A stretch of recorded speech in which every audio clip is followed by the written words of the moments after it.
Hi, it's HardReset and today I'll show you how to split screen on HP ProBook 635.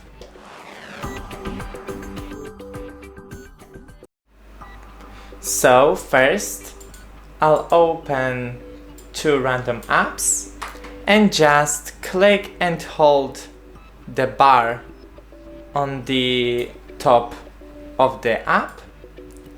And now slide it to the left or right side and select the other app.